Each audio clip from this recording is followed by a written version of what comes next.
Hey, Matt. Okay, there we go. We finally got. You can hear me? Yeah. All right, hold on. Let me get my headphones on. 1 second. Actually, it doesn't matter because my call records on your end. But I do need to turn your audio up because I can't hear you very well. Hold on.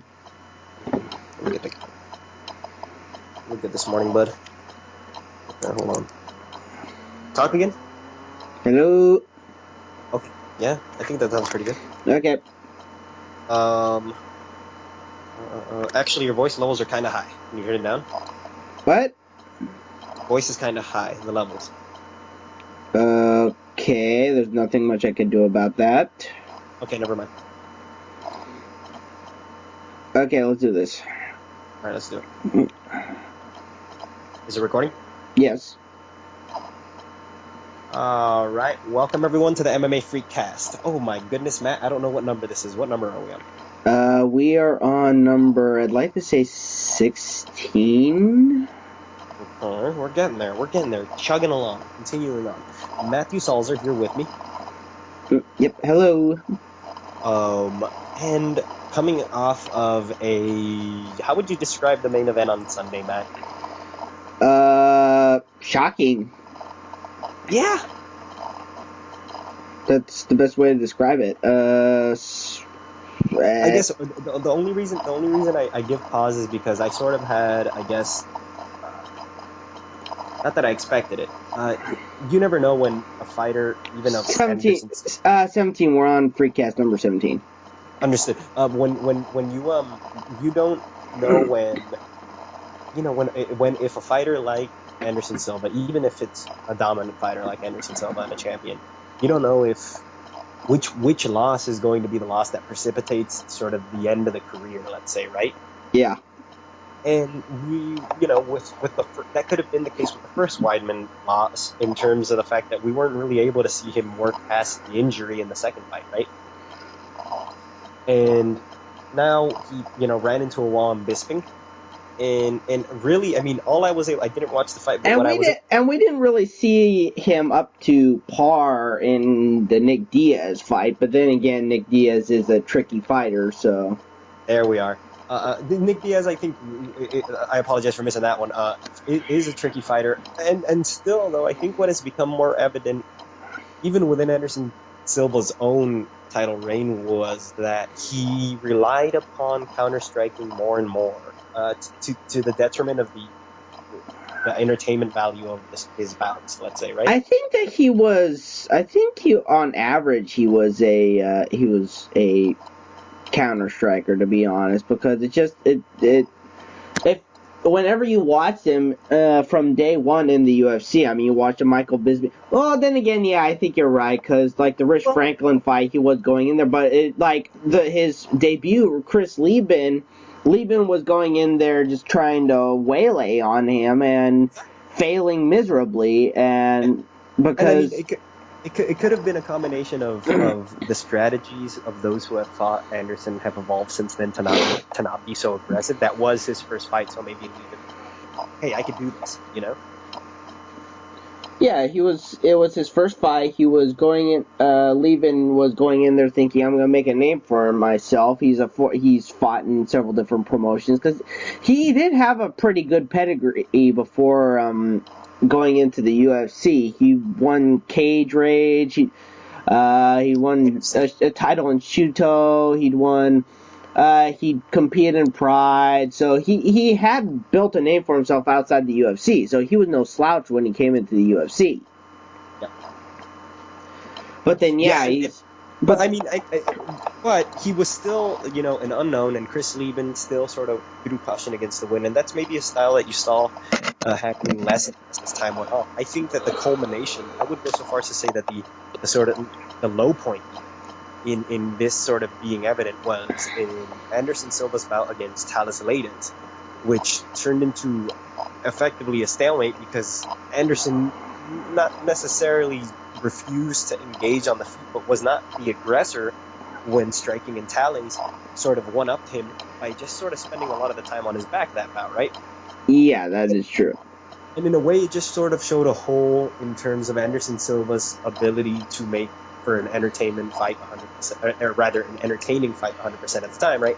Because it's like, if he's constantly hanging back, if the other guy doesn't choose to be an aggressor, then Anderson will be so patient and is sort of such a student of his own style that he'll just hang back until an opportunity arises. And again, people maybe were less and less prone to be aggressive against him, but he never really, the pendulum never swung back in terms of him sort of switching up his style to be more aggressive. And from what I read in the statistics after the Bisping fight, he was significantly sort of both outstruck and outswung, let's say. Anderson, or rather, Bisping threw more strikes as well.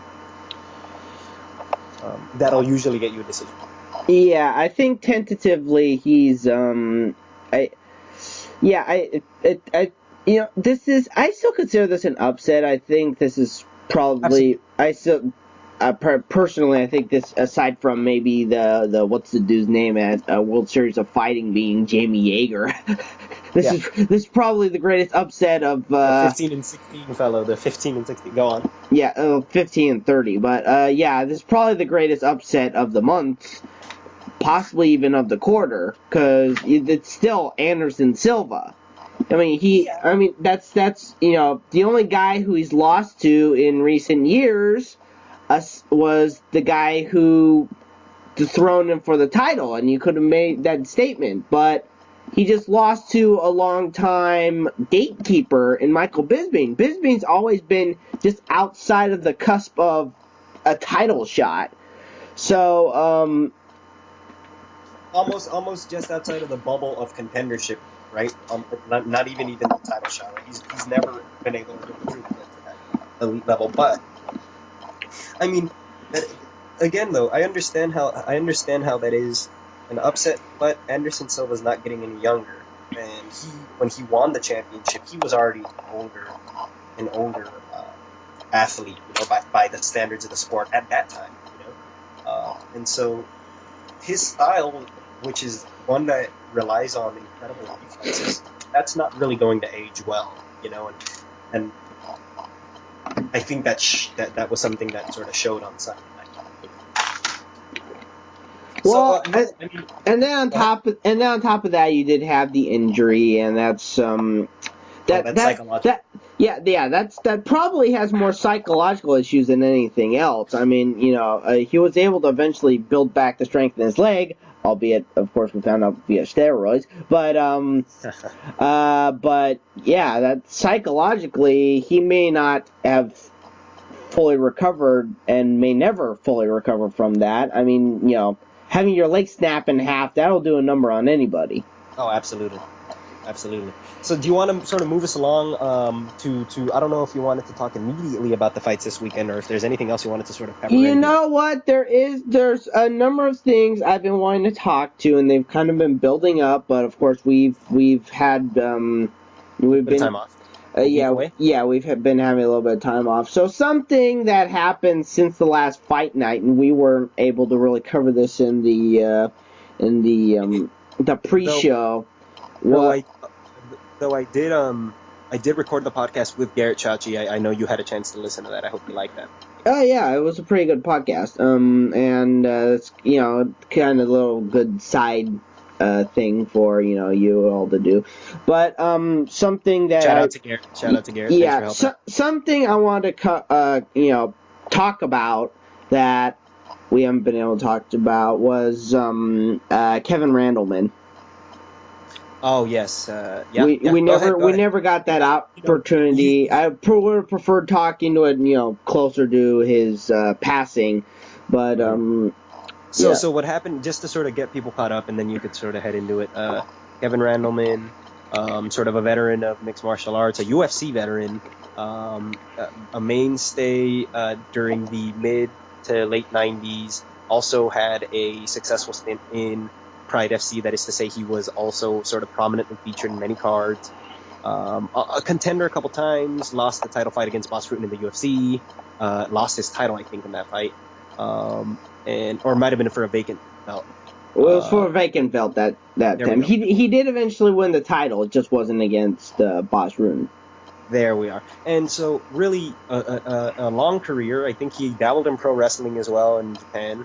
And as did many MMA fighters back. So lead us into it. back Lead us then. into it. He died. He died. Do you have the date specifically? It was a couple weeks ago now. Let's see. We're cool enough to write up an obit on the site, so if you guys want to check that out, it's MMA-Freak.com. Matthew Salzer's the author, and you could find the Kevin Randleman obituary. He died on February 11th, and my understanding is it was heart failure due to complications related to pneumonia. Oh wow.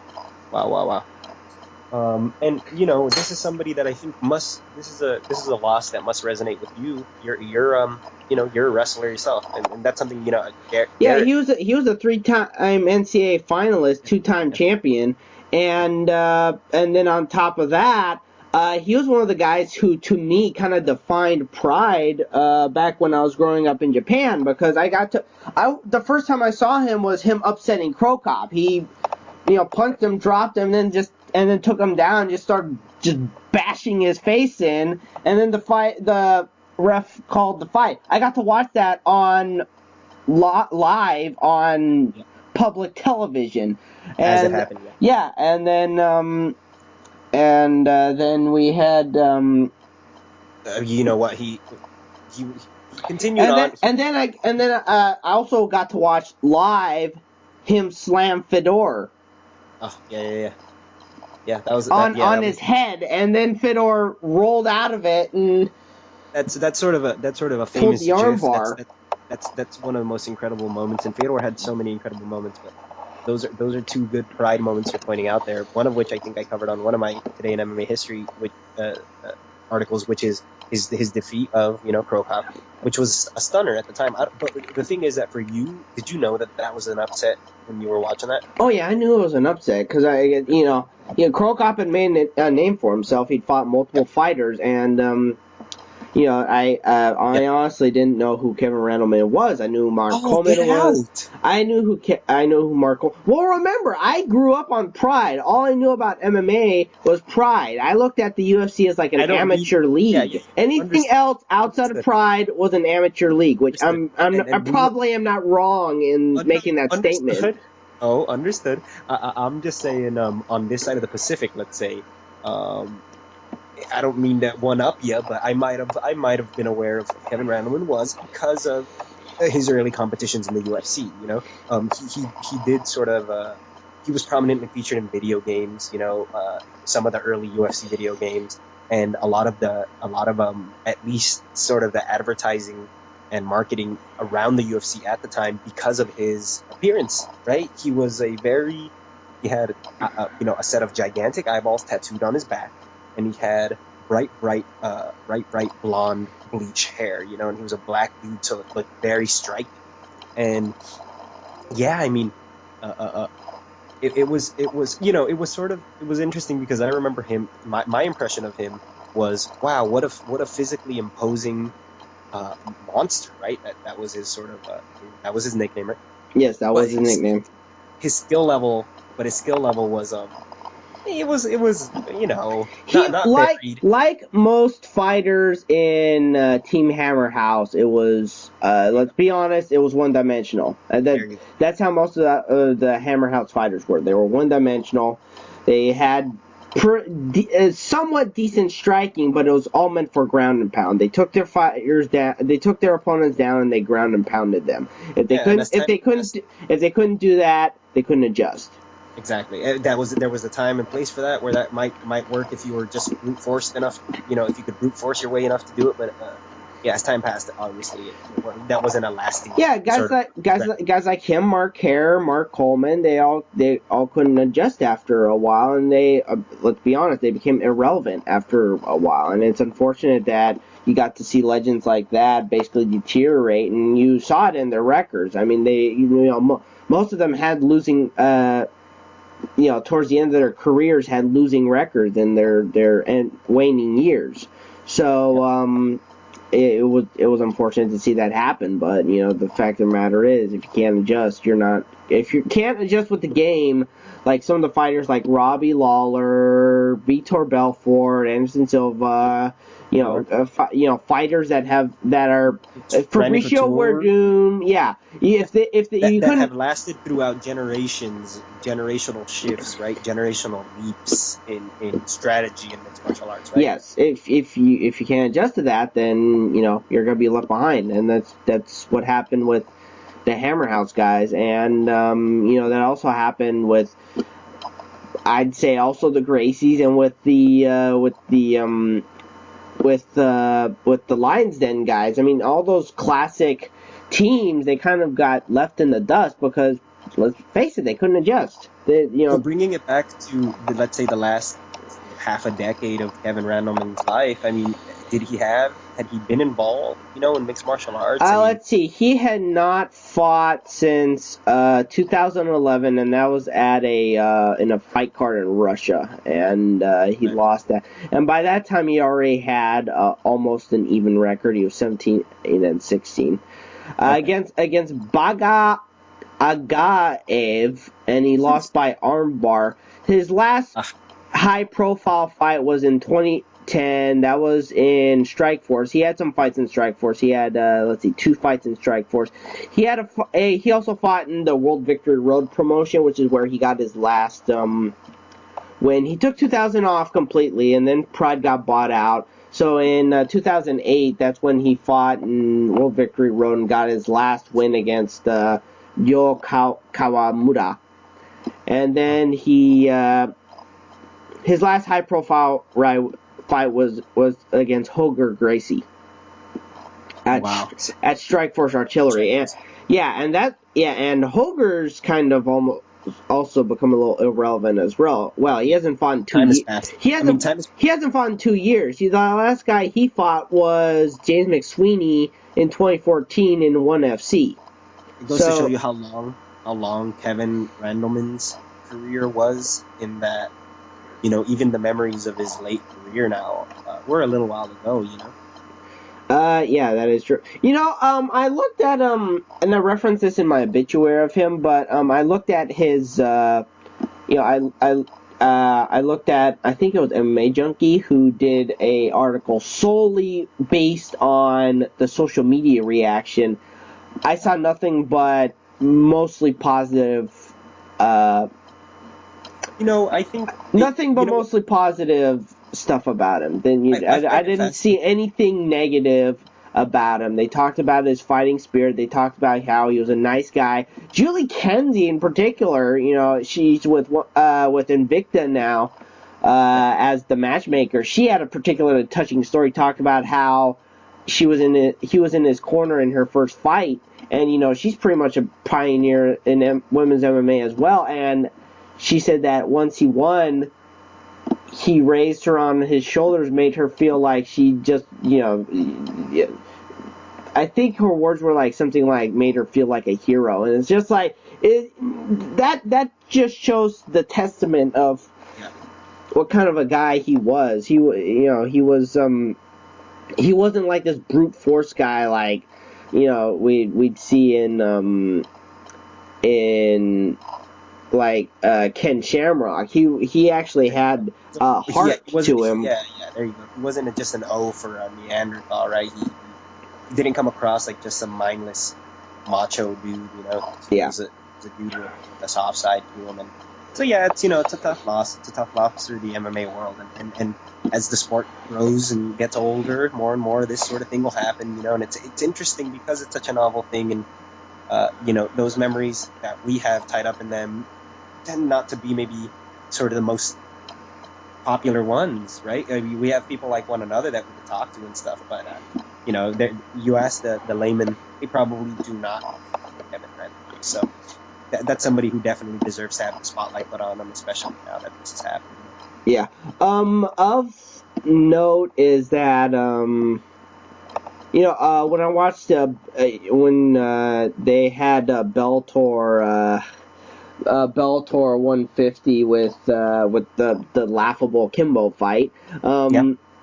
Oh yeah, we haven't talked about that. We should probably talk about that after this. But real quick, yeah. There were a few different tributes to that. One of which was that I'm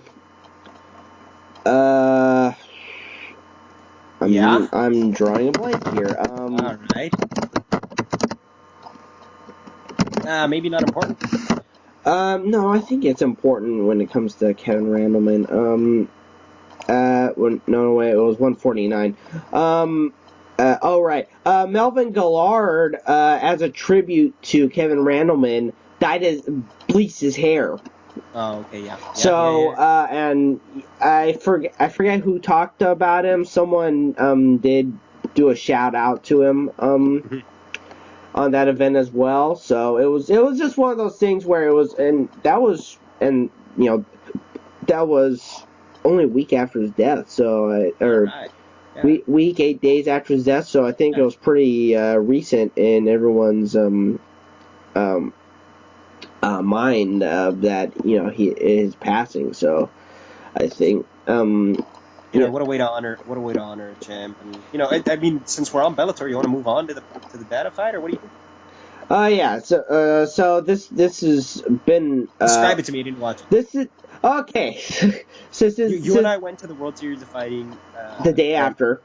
We were sort of busy, so we never really had a chance to talk about it. I avoided that card because understandable considering the freak show nature of it. But the undercard the undercard leading up to it was actually pretty good. The Kimbo Data fight itself was the co-main event. And so, I mean, this was supposed to be the sort of like legendary meetup between these two internet street fighting stars. Is that right? I mean, I'd never heard of Dada before this. I mean, Kimbo, I remember. Dada was Dada, aka Darfur Harris, he and Kimbo had apparently been in the same crew, quote unquote, but there was a point where I guess Dada started acting outside and on his own initiatives, and as a result they kind of split off, and then there was apparently this bad blood that developed between the two. The actual fight was as I've described it multiple times before, but this is the first time I'm going to put it on air. The fight itself was so stupid it was funny. I mean, these guys were gassed within like the first 30 seconds, and they were just going in there, and there was Dada just was a point where there was like no power behind his punches, but Kimbo still had some kind of power behind him. And yet Dada had a chin, so it was nullified. Yeah, until the third round. And there were points where Kimbo would actually take Dada down, and he'd mount him but couldn't do anything because he's so tired. And then I've never seen John McCarthy stand fighters up while they're in the mount, because that's literally how tired Kimbo was. And I'm like, dude, what kind of cardio training did you have? You're not that old. And it's just I was just like, oh my gosh, really? Yeah, no, that sounds like something I was absolutely okay with missing. And I mean, it was fun that it was funny though. I mean, a lot of people were talking about it. I mean, I'm not sure. It's like people described it as stupid. People described it as embarrassment. I described it as funny. That's how I describe it. all of them. Yeah, that's how I describe it. But on a more serious note, apparently Dada had to cut. Apparently walks around at like 300 pounds and had to cut 40 pounds in order to make the 265 limit. And I'm thinking, you cut weight and you still look like you. I can understand why Joe Rogan made the comment that he looked like he was on a diet of like KFC or something like that, and apparently his family took offense to that, calling him racist. But I'm like, I don't think he meant that as racist. I can see where he was coming from, that it wasn't meant as racist. It was meant to describe his body structure. No, yeah, absolutely. It's just it was this. I'm sure it was sort of something said tongue-in-cheek and improvised without thinking of the sort of stereotypical implications. You know, Joe Rogan doesn't come across as that sort of person, you know? And so... yeah, it was just, what can I say? Also, apparently when he was on the way to the hospital, he flatlined. Crazy. You know, and there's so many stories swirling around it and stuff like that. And just, I mean, it was a crazy chapter in MMA, but I don't know. I feel on a more technical note, let's move on from that to the main event, Royce Gracie's versus Ken Shamrock, which, to be fair, for two old men, wasn't that bad of a fight right up until the end. They were pretty technical. They were going out there, you know, the stand up, the striking. It was pretty good up to the point that Royce. It sort of unfolded this way, you know? Yeah, Royce to an accidental knee to the groin. Yeah. And I know it was accidental because he couldn't see it. He couldn't see where he was throwing that knee. And Ken had a delayed reaction. Everyone thought that what put him down was the knee to the head.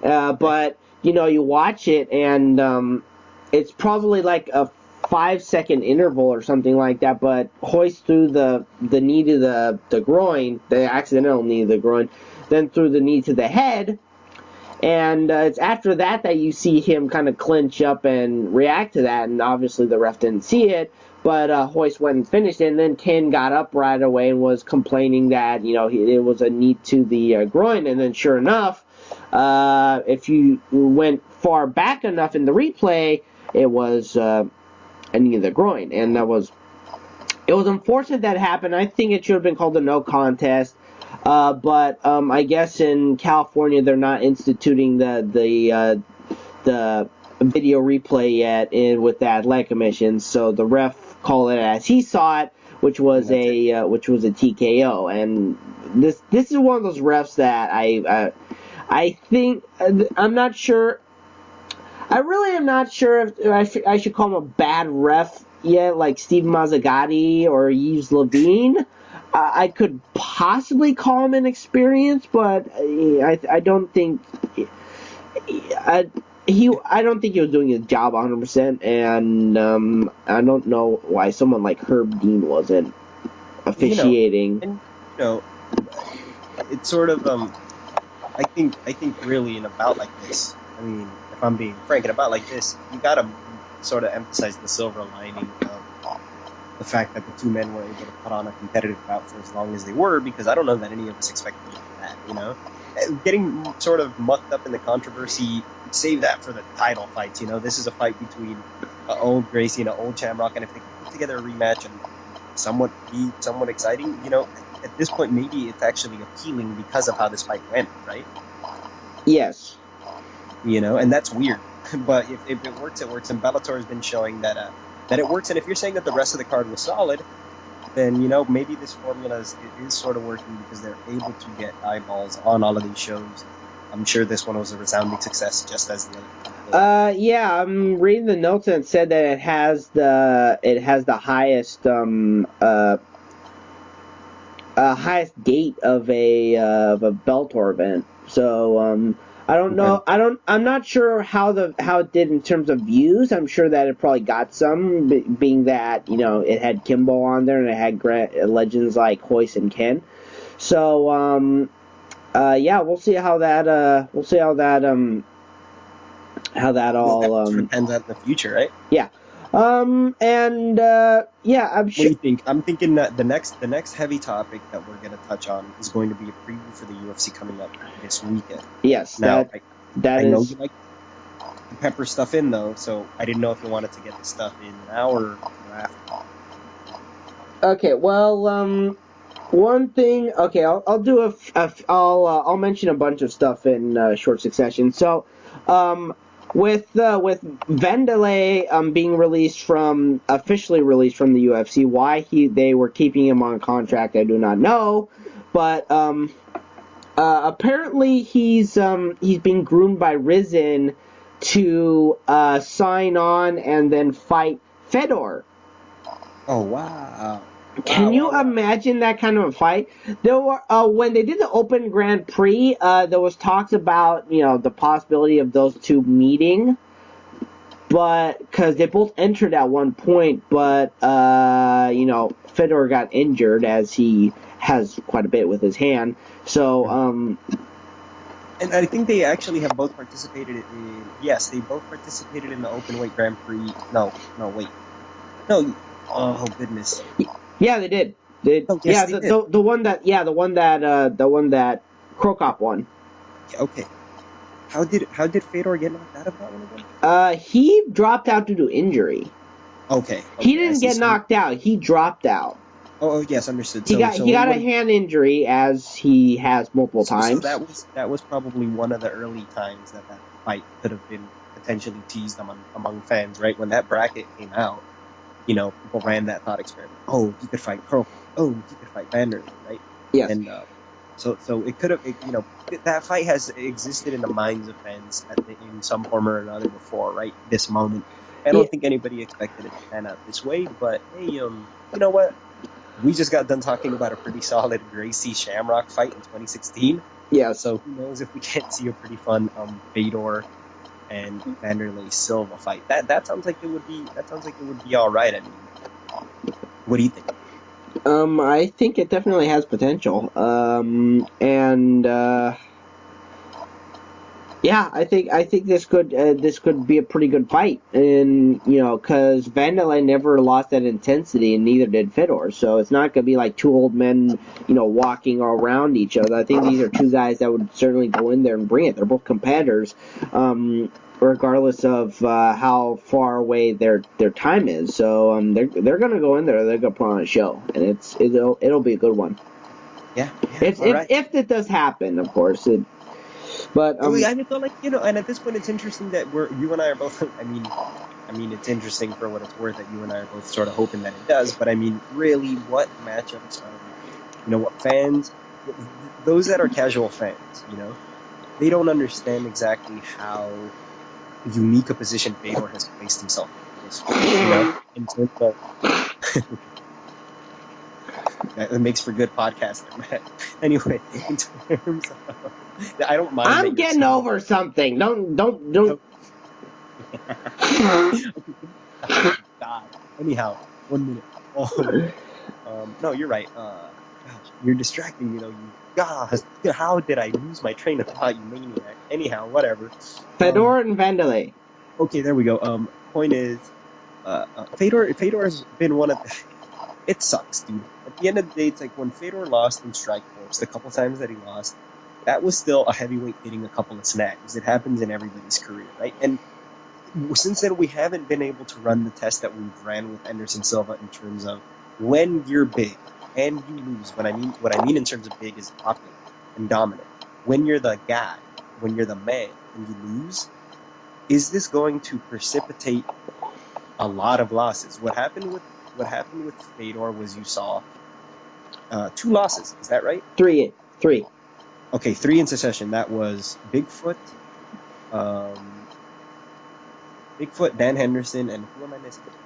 We're doomed. Okay, yes. And okay. Not in that order. The order was it went Verdum, Bigfoot, Henderson. The Verdun loss was his first real loss. His first real loss. Wow. Ever. So it did happen. So it did happen in that order, and I mean that is a sort of a limited, but no, still sort of a pretty good test. So I'm eating my words a little bit here. But yeah, no, still sort of at the end of the day though, that happened sort of coinciding with the end of Strikeforce and the coup by the UFC, and Fedor was never properly absorbed into the UFC's roster. To this day, he's never fought in a UFC event, and this was in a time which makes him one of the greatest fighters never to compete in the UFC, regardless of how. Yes, he's the sting of the UFC. Yeah, regardless of how Dana White might like to minimize his relevance. in MMA. The fact of the matter is, he's one of the greatest, if not probably the greatest fighter never to compete in the UFC. Or two lowly MMA bloggers from Orange County. In my opinion, he's the greatest. Anyhow, we're making a statement that goes beyond our credibility or not. We are making a statement that, in all likelihood, is a fact. That he was considered the greatest heavyweight for close to a decade, and he went out and he's still considered one of the greatest heavyweights of all time. The fact of the matter is, he's one of the greatest fighters who never fought in the UFC. Pure and simple. I mean, you could argue it one way or the other, but the fact of the matter is, he's one of the greatest fighters to never fight in the UFC. Absolutely, and so as a result of it, and I mean, this is still, I mean, we see in combat sports that if somebody has a style that is smart, they can last into their 40s, into their 50s. Might be a bit of an exaggeration, but not really. I mean, if you go into the realm, Randy Couture was close to his 50s. Let's be honest here. Yeah, and if you go into the realm of boxing, you have gentlemen like Bernard Hopkins and George Foreman, who have both performed, I believe, into their 50s. And so, and they're not, unlike guys like Muhammad Ali, who sustained brain damage. Foreman is not. These are guys that were just able to tap into a level of strategy and sort of mental fortitude that a lot of people can't, right? And that is just sort of that maybe they've always fought their fights as well, right? They've always been smart about how they pick their fights, their competition. And also, the strategy that they're going to have is always going to be maybe not the most dynamic or interesting, but hey, they're going to win fights, right? And they're going to not take that much damage. I think what you seem to see is the dudes that last to later in their careers have sort of avoided a lot of really heavy damage throughout their careers. And I think it's safe to say that Fedor has been in a couple of wars, but really hasn't taken a beating a lot of times. Aside really from the Bigfoot fight, I don't think I've ever seen Fedor really pummel. That is true. So really, I mean, that speaks to the fact that he would have been able to put on interesting bouts well into right now, the present, and that the best that we could do is Vanderlei Silva and Fedor. And that's sort of a bummer, but hey, we'll take what we can get. That is true. What do you want to touch on before we head into UFC talk? Okay, so so recently Joe Rogan made a comment on his podcast that his apparently his commentating contract comes due in, I'd like to say, August, and he said he's thinking about not renewing, not necessarily because he's having a fallout with the UFC, but because he's just thinking about apparently, the way he described it is that he likes to challenge himself, and so he just wants to move on. Yeah. It's interesting because in a couple of episodes, and I'll very sporadically listen to his podcast, and a couple of episodes he has sort of given off a more blasé vibe in terms of what's happening with the UFC as a company. And what I mean by that is sort of more casual, sort of more passive, almost a little negative. I mean, I'm reading into it as a fan. Yeah. But yeah, I mean, you never know. I mean, if you were to move on, it definitely, I don't know, you can't imagine it. I can't imagine it, to be frank. But, and actually, if I'm nitpicking, and this is a very quick, I'm not going to make it a rant, I'm nitpicking, I actually, and maybe it's my style of enjoying these fights, I'm very, very partial to the cards that have the original Zuffa team, let's say, like Goldberg and Joe Rogan. So that's why you don't watch. When it's anybody else, I have a really hard time getting in. So like when it's more of a Fox team, you've got issues with it. We'll sporadically do some of the fight nights with Rogan and Goldberg, and I always feel like those are a treat, Yeah, that's kind of understandable, but I just watch them for what they are. They're fights. That's what I watch them for. But I'm getting sentimental. Man. If Rogan does decide to leave, that's gonna be like, oh my gosh, he's the voice of the UFC. It's like you cannot imagine him without him and Goldberg. They just made those UFC fights for when they've been paired together, and they've been paired together for a long time. It's just hearing him and his voice go, oh no! and then hearing Goldberg say, and here we go, and then it is all over. He's out. Yeah, stuff like that. It's just like it's hard to imagine those two, without each other. And if that does happen, it's going to be, I'd say a loss. But, it is what it is. He can do his own thing. But he's, and like you said, he's always going to be an MMA fan. But he'll always have been an important and sort of, he'll always be him and Mike Goldberg both, and really this entire era of mixed martial arts, which is still in the early stages. I do think that one day you'll see UFC's diminished role and maybe sort of a closer to boxing, which even though that's not going to be ideal, closer to boxing, sort of multi-organizational, eventually, because fighters, there has to be a way for fighters to protect themselves. And Bellator is showing more and more that if you shell out the cash money, there's a way to do that, right? Yes. I don't know. That's just okay. So yeah, that was that. Gonna go over this briefly. Rampage is finally made a deal with Bellator, and he's going back. And that was related to the fact that he never really officially left because here's what happened. He signed the contract, and then after those few fights, he apparently he became unhappy, and this was related to the change of leadership between Bjorn Remney and Scott Coker. And he apparently claimed that they never fulfilled his contract, but then he signed the contract with the UFC, and Bellator's like, wait a minute, you still have a contract with us, and there was this long, lengthy lawsuit. He only fought once last year because the legal proceedings? He only fought once last year against Fabio Maldonado because, in the UFC because of the whole legal proceeding. And this isn't like what happened between Bellator and Eddie Alvarez, where Bellator was literally blocking Eddie from going to the UFC despite the fact that his contract had ended. This is Rampage blatantly violated his contract. These are two very different circumstances, and I think Bellator's in the right. Quentin Rampage Jackson is in the wrong. As much as I like Quentin Rampage Jackson, it's like, dude, you had a contract, you need to fulfill it. Yeah.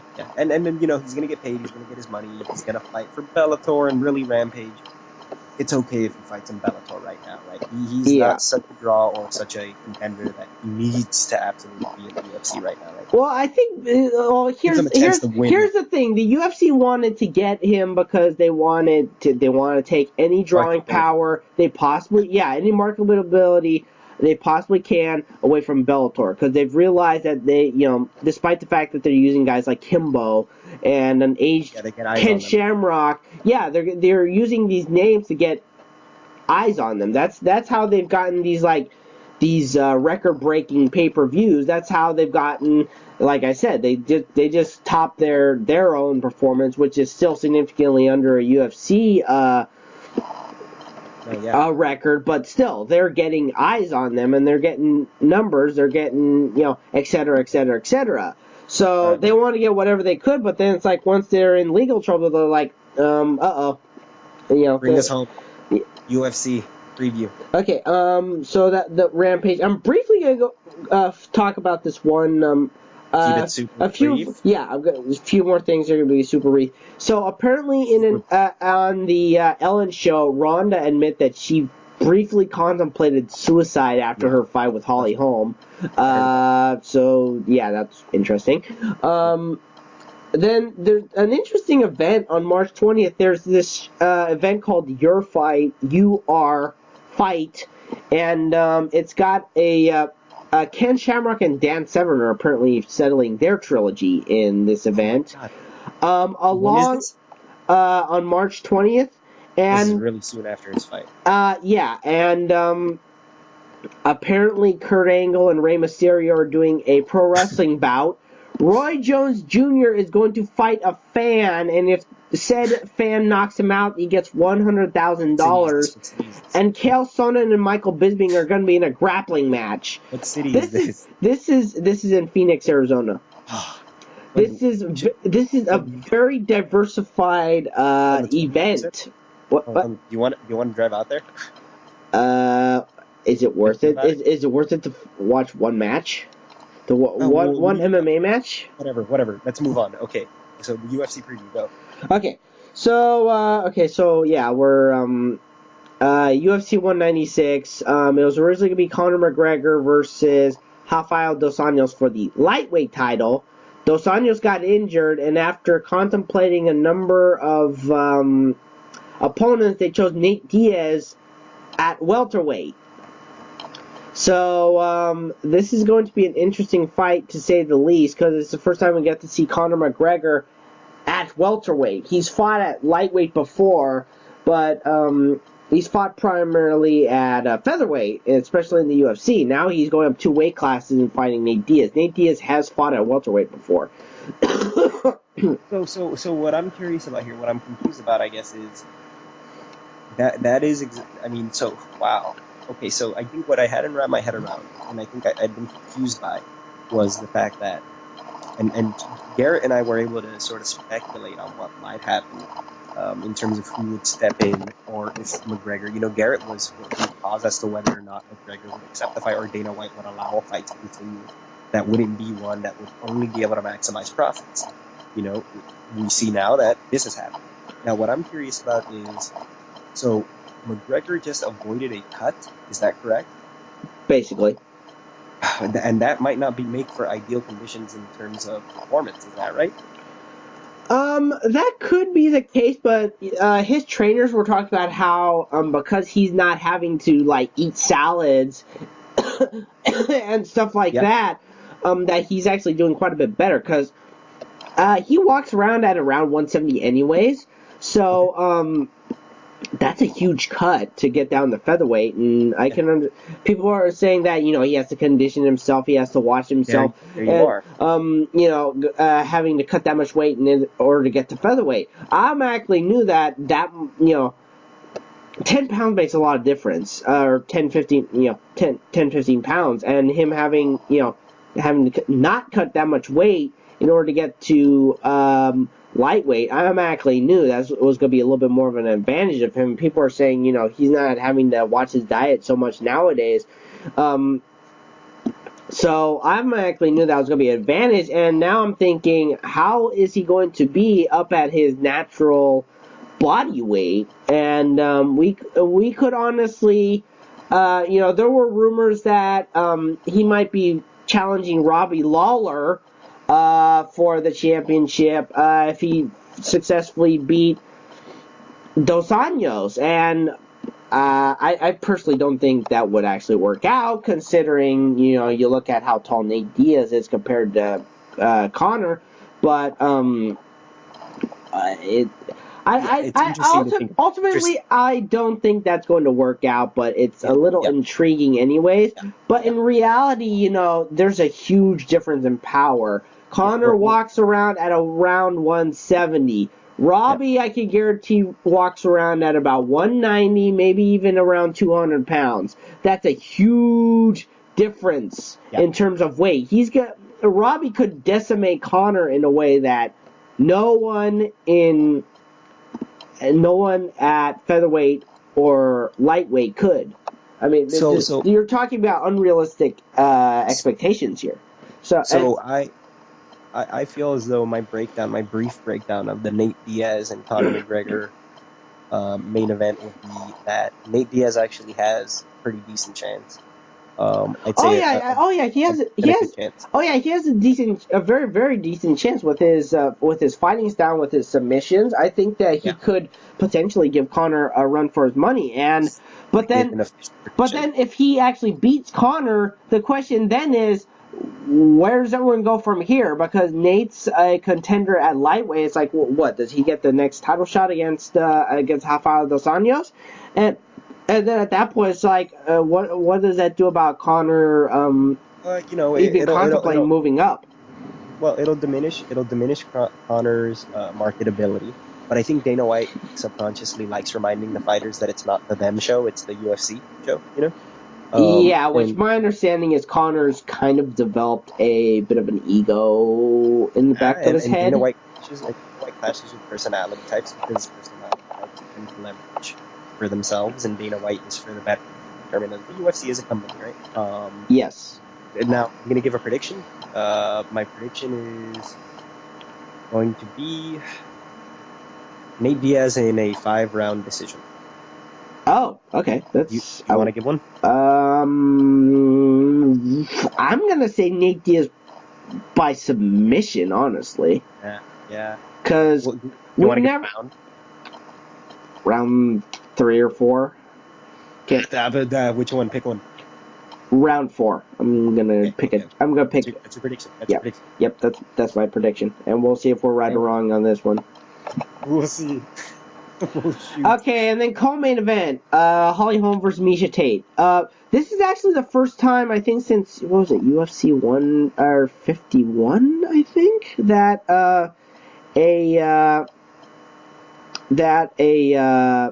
the main event has been something other than a title fight, which is on the card in a UFC pay-per-view.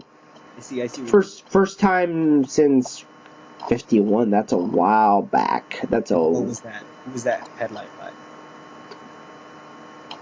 I think. Let's see. I think it was. I'd like to say it was Tito. I'd like to say it was Tito Ortiz, Vitor Belfort, or something like that. It was probably Ortiz Shamrock. Actually, that was a pay-per-view. I think that wasn't a title fight. At least one of those. Yeah, something like that. But yeah.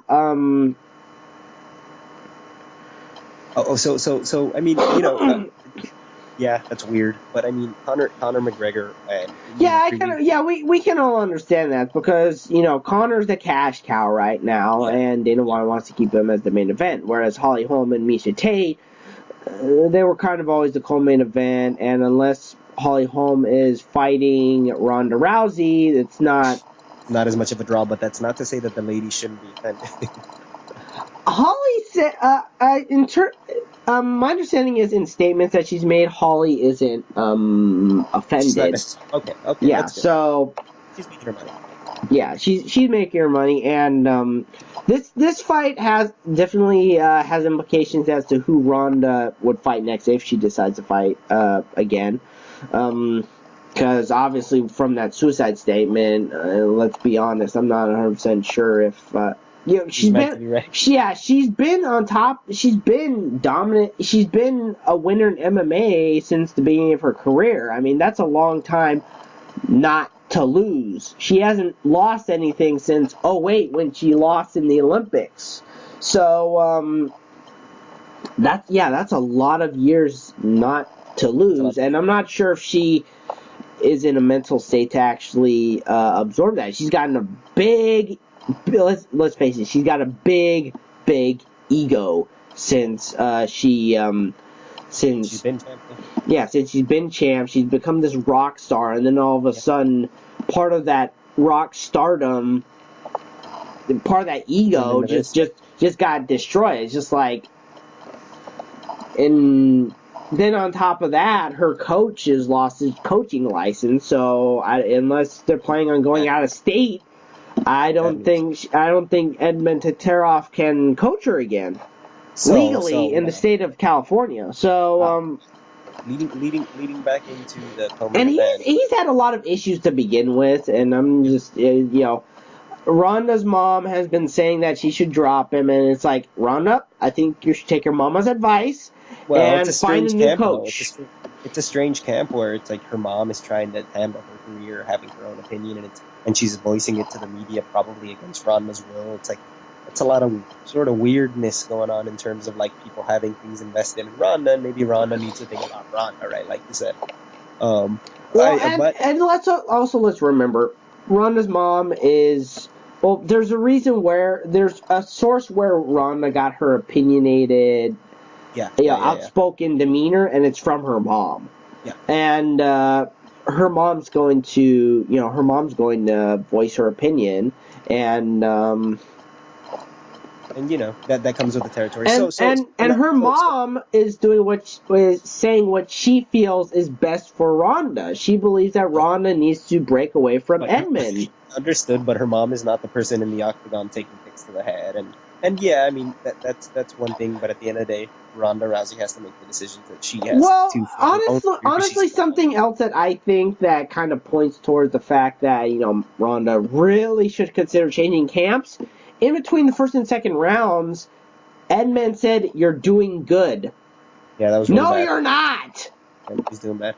Yeah, and these are she does not need to hear that. It's like I can tell you right now. I was a competitor. Yes.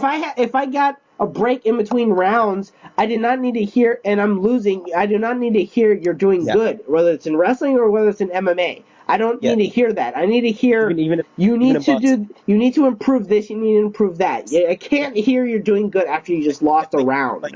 And like you're saying, this is something that speaks to sort of the issues that have come up in the history of combat sports since the beginning of it, right? Since there have been corners that have made mistakes. So, she'll make decisions that are probably, conducive to her career. She'll sort of figure it out. I wanted to get back on the Miesha Tate and Holly Holm bout. I mean, I'm ready for predictions if you are. Okay. I'm honestly predicting Holly Holm via, I'll say, third round knockout.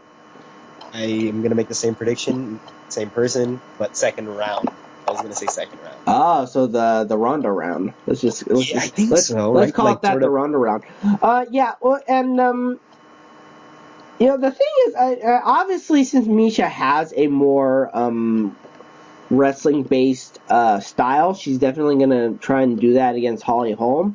But Holly's takedown defense is just at a point and where I don't think and Miesha will be able to make any headway. Yeah, I don't think she'll be able to make any headway. Not to mention Holly's got the reach. Holly has reach advantage, and she's got her kicks. Whereas in fights, in which Miesha fought Ronda, kicks weren't really an issue. So I'm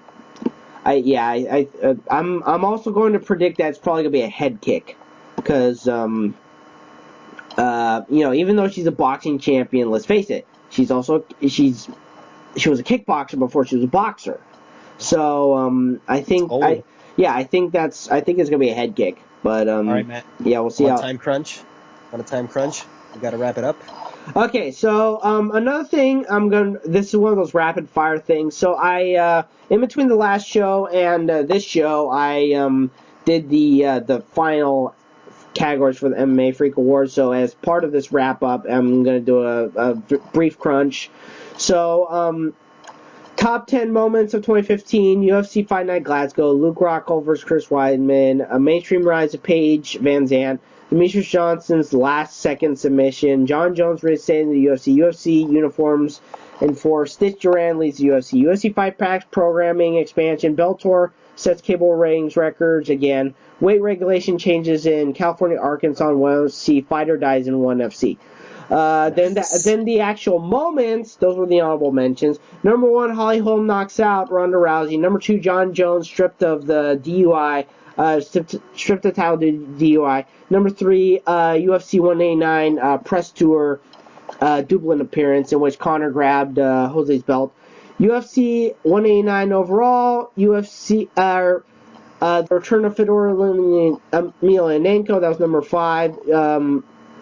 Overall, UFC at 189 overall was number 4.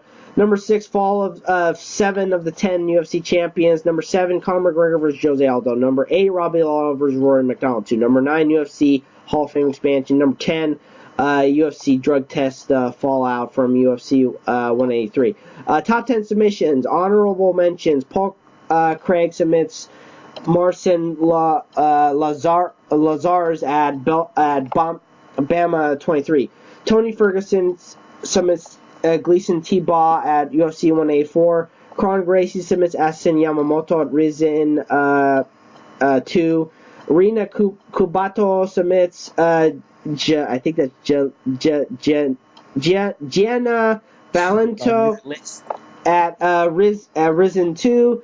Tali Slida submits Tim Bosch at UFC 183. Thiago Tavares submits Clay Guida at UFC Fight Night. Bellator versus Henderson 3. Paige Van Zandt submits Alex Chambers, UFC 191. Glover Teixeira submits Sylvain St. Preux, UFC Fight Night. Teixeira versus St. Preux.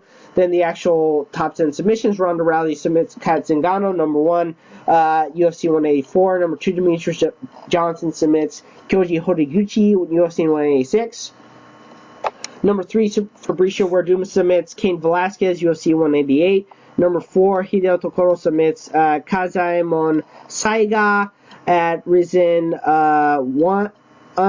Number 5, Luke Rockhold submits Lyoto Machida at UFC on Fox, Machida vs. Rockhold.